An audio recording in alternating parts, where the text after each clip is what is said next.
Former and maybe future San Francisco 49er Tashaun Gipson suspended for PEDs. Did that help him play so good for the San Francisco 49ers? The other football happening right now, and why America sucks at soccer. All that and more coming up on today's Locked On 49ers.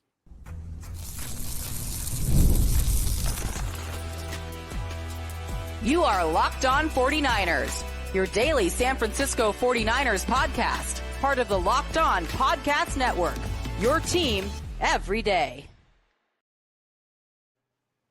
Welcome to Locked On 49ers. Brian Peacock and Eric Crocker with you as always at BD Peacock at Crocky209. Thanks everybody for making us your first listen on the Locked On Podcast Network, your team every day. We love our everydayers, and we especially love it when you hit that subscribe button on YouTube or wherever you are listening to this podcast. Today's episode, a very special guest joining us today, by the way, and those of you who are watching us on YouTube already know that because you see him on the screen. Today's episode of Locked On 49ers brought to you by Gametime. Download the Gametime app, create an account, and use code LOCKEDONNFL for $20 off your first ticket purchase. Terms apply. And now let's bring on today's guest. Nicholas Winkler, come on down. I don't buy it. What's up, Wink? How you doing, man? It's a little bit warm where I am. Are you staying cool? Because I know Crocky's up and around the 110 degree zone, and he's outside hitting golf balls. He's working because he's married to the game. He is a grinder. I am doing everything I can to stay cool. Got a cold beverage here for me. How you doing over there on the coastal Monterey Peninsula, where it's usually very, very cool and temperate? What is it today for you? Yeah, guys, I'm not going to lie to you. I've gotten soft. You know, my 209 days are 30 years ago. That 100, 105, 108, like, I'm not used to that anymore. I'm used to the 68 and cloudy here in Monterey. So when it's sunny and 77 outside, I'm like, oh, God, this is ridiculous. And they don't have AC over here either. So it's like I turn on a fan and it's just blowing warm air. And I'm like, how do these inlanders do it? Like, I used to be me. That was my life. But like I said, I'm soft now. You're not built for it. I was talking about me, coming back from Arkansas, and it's like it's 108 degrees outside right now, and I'm at the golf range and I'm hitting balls. The guy was like, man, it's kind of chill, but not that many people here. It's too hot, huh? I'm like, to be honest, I can handle this. Like, it's hot, but it's just hot instead of being hot and humid, which I think is 10 times worse. So the heat, even at 110 degrees, it just doesn't bother me the way it used to. Some folks say that if you're not cheating, you're not trying. And Tashaun Gipson might have been cheating. Apparently, PEDs, performance-enhancing substance, Tashaun Gipson got hit for it. 6 games suspended this season for, or whenever he decides to play again, if he decides to play again. Tashaun Gipson, obviously most recently with the San Francisco 49ers, currently a free agent. As far as I could tell, he might have been hitting retirement anyway. So I don't know if he'll ever pay those 6 games, but Tashaun Gipson maybe found the fountain of youth for the 49ers the last couple of years. What do you think about Tashaun Gipson? A lot of folks I saw that are 49ers haters on the interwebs are like, take a draft pick away from the 49ers, man. They were cheating. That's why Tashaun Gipson was so good. But you know why he's so good? It wasn't because of the body. It was because of the mind, Croc. Dude, can we talk about PEDs and guys getting busted for it and really how this happens at the NFL level? I think when people hear PEDs, they go back to really the glory years of baseball, in my opinion. McGuire, Bond, Sosa, right? Yep. Rubbing things into your elbows, shooting up steroids, head getting larger. That is not what it is for most of these football players. Like, it's not legitimate steroids that they're on.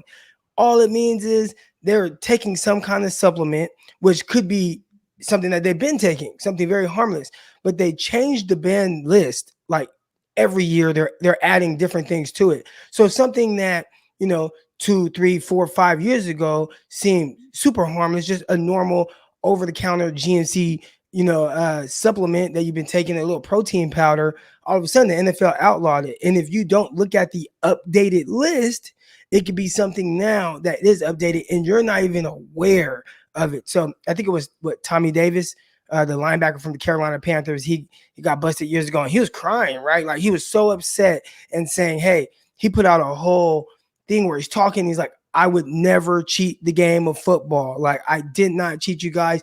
This was an honest mistake. I think for a lot of these guys, it is a very, very honest mistake. They're not sitting there pulling their pants down and getting a needle into the butt cheek, trying to take steroids to get like the ultimate edge. But I think the way it comes across when you just hear PEDs, that's what most people are thinking. Yeah, especially in the Bay Area, right? You go like, oh, is this the next Belko? Like, what's going on here? Is he got back knee going on right now? And I think you're right, Croc. You see it all the time. A guy's like, I don't know. I don't know. It was something I took, maybe. Well, there was the whole, it was some bad meat, right? There's all kinds of excuses too that guys throw out there. Bad meat? I haven't heard the bad meat excuse. I like that. Meat one was like last year. I think it was in baseball. The guy's like, oh, I went down to Venezuela. I ate some bad meat. And they're like, Yeah, I can't save him on that one. I don't know. That sounds a little sketchy. I went to Venezuela, bad meat. I don't know about that. It sounded like he was trying to maybe get something that was undetected. Yeah, they changed the formula on the meat in Venezuela. They're like, that's right. Shoot, there were steroids in this meat. My bad. that's an easy way to do it, right? First, they put steroids in animals sometimes. Maybe there's so much steroids in the animal you're eating that now you're getting roided up just because you ate the meat of that animal. When I was in junior college, I was taking something that I was getting from Max Muscle. Don't remember exactly what it was called, but I do know that eventually they took that off of the shelves. Like they were no longer selling it, and that's just. Eric, somebody says, hey, what's some good stuff here? Hey, you guys can get this. This works good. You're lifting. Okay, I'm, putting on a little bit of muscle or whatever. Next thing you know, you go a few months later. Hey, where's the pills I've been taking?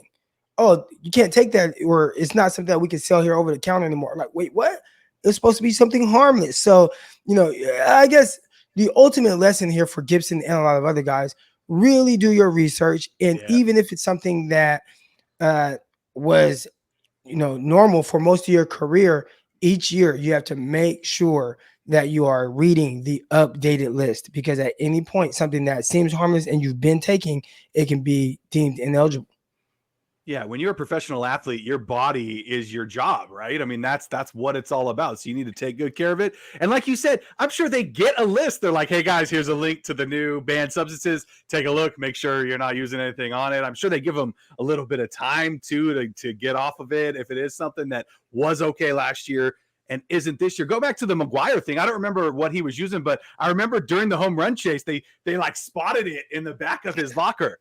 They're like, oh, what is that stuff back there? He's like, oh, it's a supplement I'm taking. And now it's like the number one outlawed, HGH product or something. No, I remember one time there was a big interview that McGuire did. It was about creatine, and nobody really knew what that was. And this was something else. I'm going to look it up real quick. But I do remember the interview about creatine, and he was talking about it. He's like, oh, no, this is just something that it doesn't help you hit a baseball. This is just, it supplements my workouts. And McGuire was always big on that, like his wording of things. He's like, I only use supplements to supplement my workouts.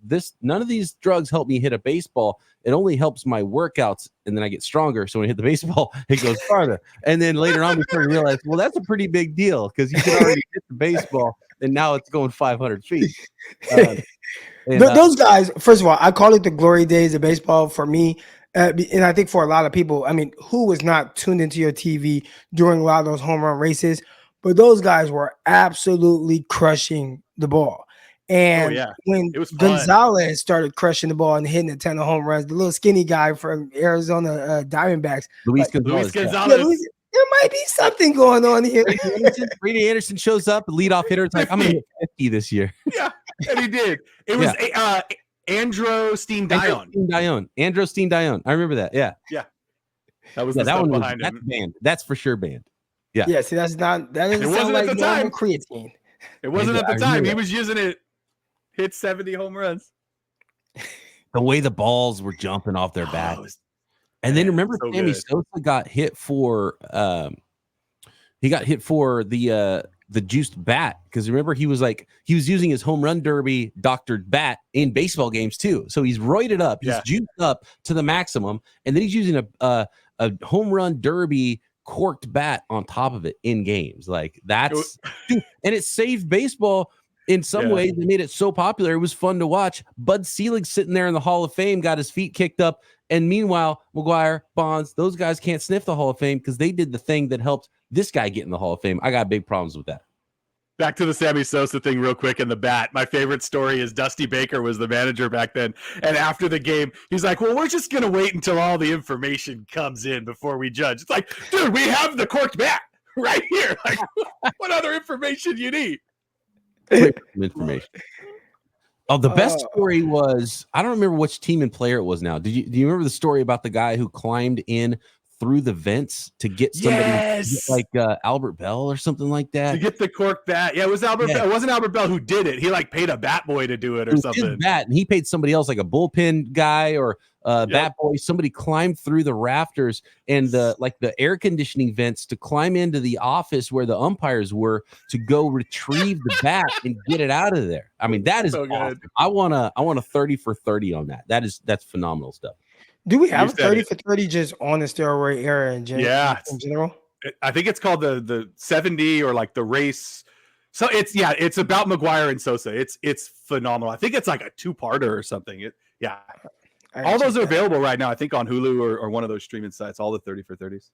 Anyway, I don't think Tashaun Gipson was on Androsten Dione or anything like that. And I don't think he's going to play football anymore either. So I don't know if it really matters. And you're not getting any 49ers draft picks, haters. And it had nothing to do with the 49ers' success in the run to the Super Bowl. Tashaun Gipson, great player for the 49ers, by the way. Smart. Good career. If this is it for him, he had a really good NFL career. One more thing that can happen is I think maybe Richard Sherman might have got hit for this. It was somebody with Adderall. And there's some things that you can have a prescription for and you can use it. But if you don't have the prescription right, then you can't use it. And so there's things like there's some things that players can use if it's prescribed. And if you're using it when it's not prescribed, then you can't use it. And I think for Richard Sherman, maybe his prescription ran out. I don't remember what it was, but I think it was an Adderall thing for him, right? Yeah, it was like Adderall, and it was either him or Brandon Browner, or him and Brandon Browner. It might have been both of them. But that was one of those things where it's like, yeah, take some draft picks away from him. He cannot focus this much.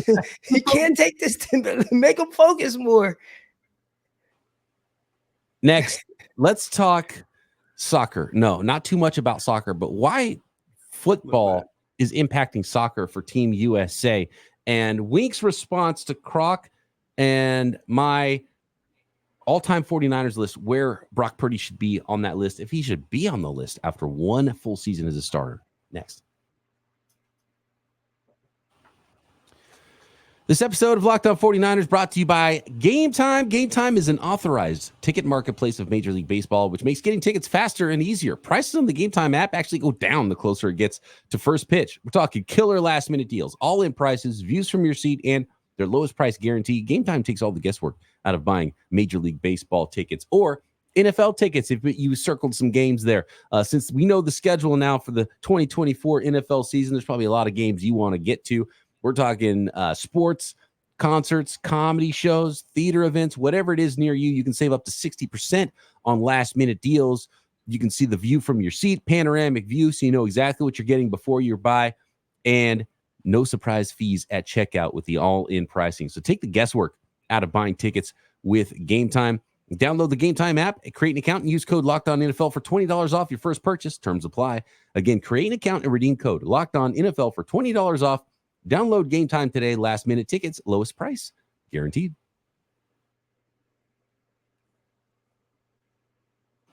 One more thing, guys. Okay. One more thing. I looked it up. Houston Texans offensive tackle Dwayne Brown had his 10-game suspension for violating the league's policy on performance-enhancing drugs overturned, claiming he ingested bad beef while on vacation. He was suspended for clenbuterol, and he included receipts in his appeal for 10 hamburgers and 2 steaks. And they said, okay, you're fine. It was in there. And then they warned beef, and he got the NFL and NFLPA sent a joint statement warning about contaminated meat. It was in Baja, apparently. And this was back in 2016. The Baja beef got him, dude. And he got off, dude. I love that he got off. It was the bad beef. That's amazing. So good. Bad beef. All right. Look, the best athletes in America, guys, they don't play soccer. Some of them are starting to try to play golf a little bit, like one Eric Crocker. I saw Sauce Gardner's swing looks pretty good. Guys like Nick. Real quick, Winkler, Sauce Gardner was swinging the ball in like a thunderstorm. Is that safe? Because people were saying he was holding a lightning rod. Yeah. You're not if it's a thunderstorm, you're not supposed to be out there on the golf course. But he was drenched. It was raining, and he was grinding out there. It's probably what makes him a great athlete. It's what makes Croc great. Guys like Winkler and Peacock just naturally gifted. We don't have to grind. We're great on the course. But Team USA, a little underwhelming, right? And I don't love soccer. I've got some opinions about soccer we can talk about. But Wink, off the air, we were talking a little bit about it, and you're into it, right? You love it. But there's too many great athletes that play other sports in America. I don't know if we'll ever be. It's just it's too important of a sport to other countries. It's not important to Americans. Yeah, it's unfortunate, when you watch USA on a global scale, when they're playing in the Copa with all the South American teams, or when they go and try to compete in the World Cup, they just don't have the guys. You watch these guys, you're like, oh, he's the best athlete on the team, and you're like, oh, he probably wouldn't even make an NFL squad. Like, it's unfortunate that we don't have our best players playing soccer when it's on this national stage, because so many other countries take it as the biggest thing for them. That is the best thing possible for them. Whereas many Americans, it probably wouldn't even rank in their top 5, maybe not even in their top 10 of things that they care about watching. And United States men's national team, stuff like that. So when you watch them play against these other squads, you're like, well, yeah, they show the population. They're like, oh, USA has 330 million and they lost to a country with 3 million. Well, it's like, yeah, but all they play soccer. Like that's where all their best athletes are going. And ours are, like you said, going to football, going to basketball, going to baseball, going to golf. There's so much else going on. It's pretty amazing that the USA can still be in the top 15 globally with their best athletes not even playing the sport. Well, I think the more interesting thing here is you guys talking about, the first sport that you mentioned that the United States people are paying attention to is football. But for whatever reason, and I don't know how they tried out for this team or what, but that under 20 football team for the USA that's going out there getting spanked, like who the hell are these kids? They lost to Japan too. Yeah. Get these kids out of here. Well, I think one of the biggest advantages Americans have for football is how big everyone gets, right? So I guess when you're under 20, nobody's really that big yet, doesn't have the opportunity to be that big. So it's a little bit more about skill at that point.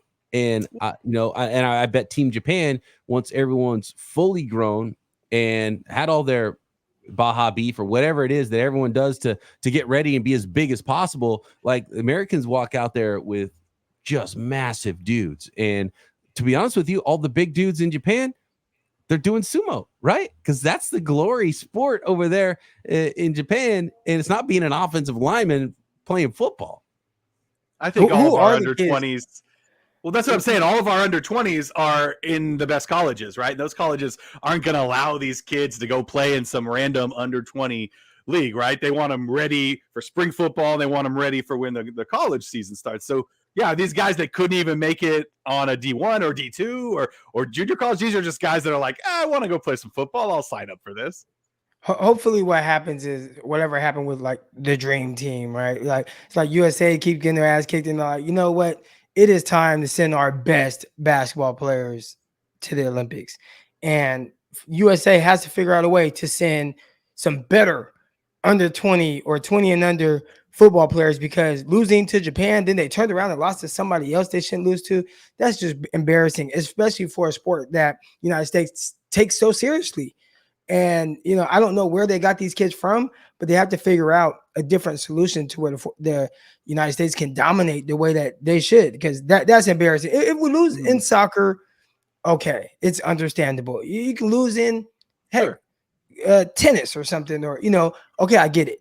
There is no way that United States should lose in football. Like losing something else, you cannot lose in football. They got dominated. It's like what Peacock said. Can you imagine Japan getting dominated in sumo by like other countries? That would be weird, right? Did you see Micah Parsons and who else was it? Went to It was like traveling. CJ Stroud. It was Parsons Stroud, and CJ Stroud. right. CJ Stroud and Micah Parsons, and they went to Japan, and Parsons was like taking it seriously. He was trying to fight sumos, and they were doing it. And these guys are amazing. Like, I would love to see, because we've seen, like, Aussie rules football players, rugby players. There's other sports, and you get guys, and it's kind of a crossover in skill sets, and bring them over to the States, trying to get them to play football.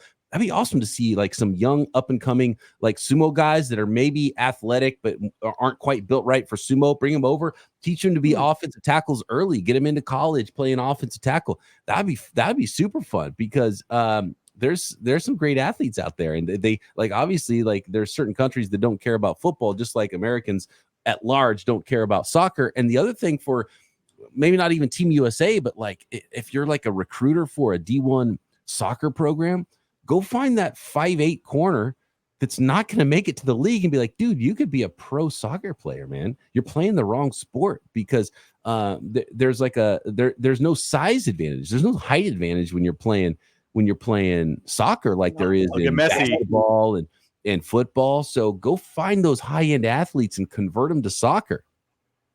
You talked about the sumo thing with Michael Parsons, and we want to talk about how freakish some of these athletes are. Michael Parsons went head on with the sumo guy, and the sumo guy just manhandled him. And Michael Parsons said, "Nah, I need my get back. I got to get back at him." And then he kicked the dude's butt. Yeah, and that just shows kind of how some of these athletes, and just their mind. And I don't even, he's a wiry, in comparison to a sumo guy, he's a little bit more wirily built. But man, he must have hit him with a speed to power and bull rush, and got underneath the guy and drove him back. And I was very impressed by that. I don't think the sumo guy expected it the second time, with how hard he came after him with that, like the speed to power bull rush move. And Michael Parsons is a freak of nature too. So that's like, it's probably a type, it's something that a sumo guy's never seen. Is someone who's built like that comes with that much speed and power and explosion through their hips, like in a short area like that. That was probably a learning experience for the sumo guy to be like, okay, this is a different kind of athlete. Well, Parsons was playing round one, and then he's like, oh, no, he made me look foolish. I'm really going to bring it here the second time. I think they were both playing a little bit, and the guy manhandled him the first rep. And I think he probably didn't expect the fury that was coming at him the second rep with Michael Parsons. Like, no, I'm coming after him this time. So he might have been playing the second rep. The sumo guy might have been too, but it'd be fun to see him, like, for real. But you realize, like, how powerful these guys are. And then if you get like someone like a nose tackle, like Vita Vea in there, like, that would be awesome to see him go the other direction and compete in sumo and like practice at it. But bottom line is, all the best athletes, they're playing football, man. They're not playing soccer. So they maybe need to. My daughter, she's in soccer, and they might be a little soft. They cancel practice today. I get it, 108 degrees, but whatever. Have these kids go out there. If they get a heat stroke, they get a heat stroke. Who cares? Just joking. But when you look at these kids on these comp teams, just great with just understanding the game, what their positions are. And like, my daughter is the only black girl on the team. Like, everybody else is Mexican.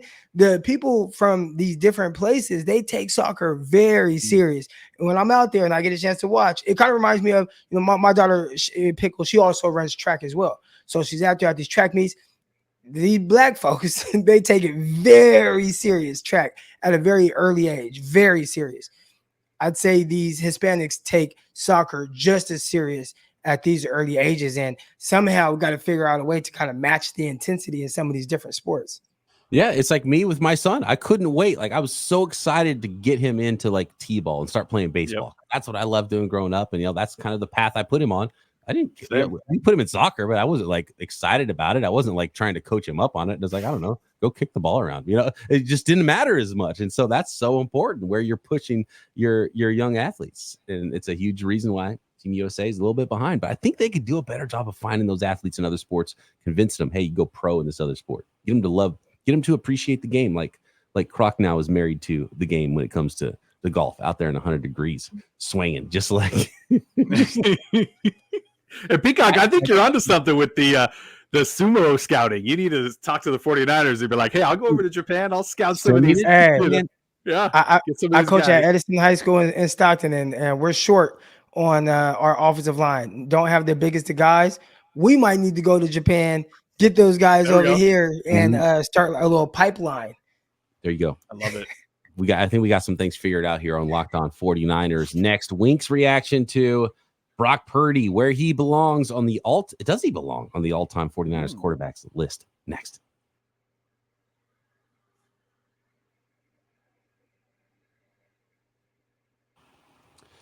All right, Wink. Is Brock Purdy already an all-time San Francisco 49ers quarterback? Let's preface the first question that way, and then we'll go from there. That's a tough question because how many guys can be an all-time, right? Can you have a list of 10?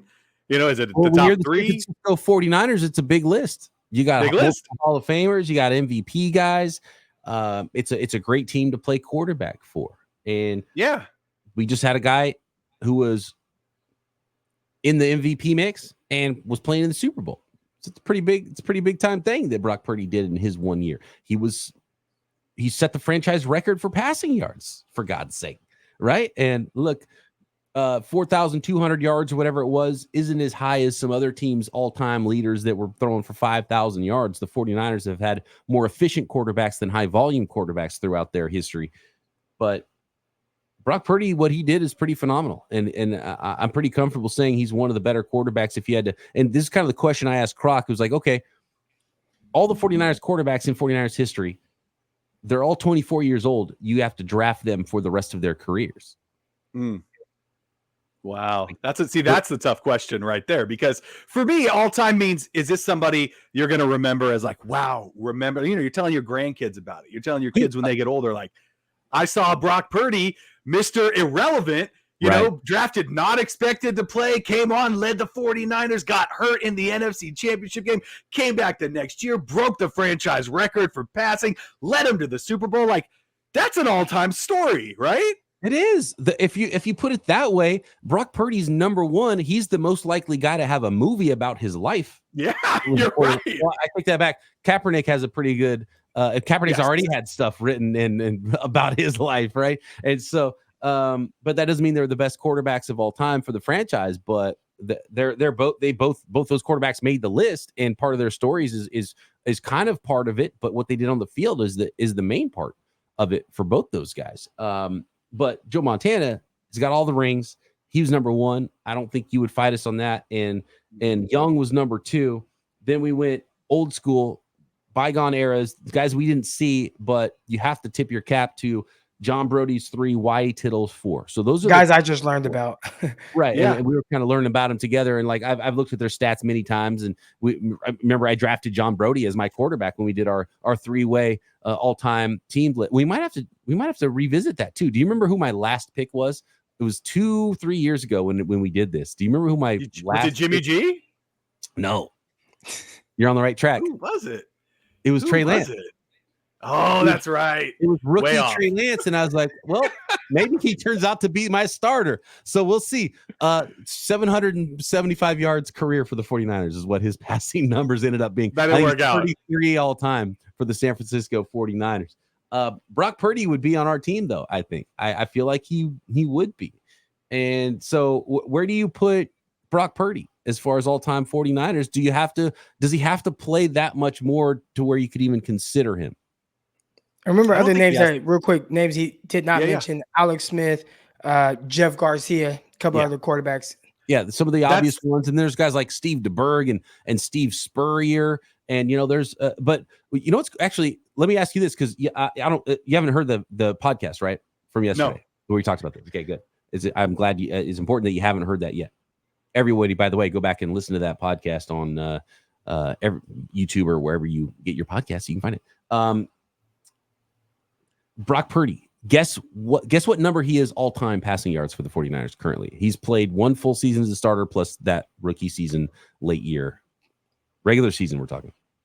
Regular season, is he already in the top 15? Yes. Wow. Okay. 11. Yeah, I mean, he's 11 all-time. 11 in a season and a half. Yes. Wow, that's incredible. But so here's one of the big things is you go from like 1951 Y.E. Tittle, then to John Brody, Then there was like 5 years. Then you're in Joe Montana, Steve Young. There wasn't a lot of space for someone that play a lot of games for the 49ers. Yeah. And then there was a lot of bad Steve guys Young in there all the too, way right? till what Steve Young played his last season, 99, where he got injured early on. Right before 2000, right? Yeah. And then it was Garcia until Alex Smith. So like there's not like the 49ers as a franchise haven't had that thing where like this guy started for 2 years, this guy started for 2 years, this guy started for 2 years, this guy started for 2 years. Like most franchises, the 49ers are they're like the Pittsburgh Steelers of their head coaches. Right. Yeah. They're like the Pittsburgh Steelers of head coaches. Exactly. They're how you want your quarterback lineage to go. So for me, that's a tough one because, growing up, I grew up with my first experience was Joe Montana, and that was a bunch of Super Bowls, right? And then it rolled into Steve Young, and it's like, well, he's my favorite because that's when I was the most into football was during those years. And of course, Garcia days. Man, I love Jeff Garcia. He's just so much fun to watch. And you mentioned Alex Smith and how bad it started and how rough it was for him for so many years. And then to overcome that and get to the playoffs and then the injury and then Kaepernick. And so there's so many stories along the way. But for me, this Brock Purdy stuff is pretty amazing. Like it's pretty impressive what he's done so far. And sure, I'm sure a lot of that has to do with the Kyle Shanahan scheme, right? Because we saw what he did with Nick Mullins, right? Like Nick Mullins came out and looked amazing in this system as well. Jimmy Garoppolo looked pretty good in this system. And then you watch him go to Las Vegas and you're like, oh, dang, we really got the best out of Jimmy for sure. So for me, Brock Purdy, though, I think is up there. Just from the story point of it, because we're talking about all time. We're not talking about the best quarterbacks in 49er history. We're talking about all-time quarterbacks. He's already got an all-time story, and the dude's just entering his third year in the NFL. Like, it's amazing what Brock Purdy's doing. I probably have him fifth. I would say probably fifth, right after those guys you mentioned, the Hall of Famers, and then I'd probably put him right ahead of Jeff Garcia there, who would drop down into sixth. Kaepernick after that. Alex Smith after that. Your list is very close. The 5, 6, 7 is a little different than what Croc and I came up with yesterday, but yeah, like you nailed it. Alex Smith is 8 behind those guys, and then it's it's probably Jimmy G 9, and then I don't know, Sturbach or somebody 10. The 10 could go a lot of different directions. Steve Spurrier or who was it? Kenny Albert or someone like that who was in the way back. Man. I don't know. There's a lot of options at number 10 because again, not a lot of guys played a lot of games for the 49ers once you get past those. So anyway, go listen to the episode if you want to hear more about why and where Croc and I rank those all-time quarterbacks and where Brock Purdy is. And he's clearly a top 5 quarterback if he does what he did last year one more time. Only 3 years into his career and he's already there. It's pretty special what's going on right now. Easily. Trey Lance, not on that list. Didn't make it. Did not make the list. Not dead yet, though. Maybe he's somebody else's Steve Young. There you go. Still got hope. Because Steve Young wasn't good until he was 30. So Trey Lance can find that. Real bad in Tampa. He might have to find his Bill Walsh. He needs to find his you go. Walsh. That's exactly what he needs. You're right, Croc. And then he needs to find his Joe Montana that he gets to sit behind for like 5 years. Bill Walsh's are more rare than Joe Montana's. Anytime anybody drops Brock Purdy's only good because Kyle Shanahan, Joe Montana and Steve Young had a pretty good coach too. So let's go ahead and drop that argument right now. Then why wasn't Trey Lance the guy? If it's so easy, right? Why wasn't Jimmy G or Jimmy? Guy? Yeah, it's Purdy, man. Jimmy was the guy until he wasn't. That's the part of the conversation I feel like a lot of people leave out. Like I remember, and I feel like I'm the only one that talks about this. And then now I try to bring. Everyone now acts like Jimmy Garoppolo was like the village idiot playing quarterback for the San Francisco 49ers. I'm like, well, one, he's clearly not nearly as bad as what y'all are saying. But also, y'all were not saying that then. The conversations surrounding Jimmy Garoppolo, and I remember when 49ers started looking into Tom Brady and what 49er fans were saying even at that time about like, why do you need Tom Brady when you have Jimmy Garoppolo? Like, but they try to act like those conversations were not being had. Jimmy Garoppolo was the highest paid player in NFL history at one point. Nobody else in 49ers history can say that. That's crazy. Brock Purdy will be able to say that. There we go. We'll see what happens. He needs more rings, though, to climb very high on this list to really start to break into that top 4. Thanks, everybody, for making this your first listen here on the Locked On Podcast Network, your team every day. Thanks to Wink is joining us as always, for joining us here on another successful Winky Wednesday. Make sure you subscribe everywhere. Croc and I are back tomorrow. Locked On 49ers. See you.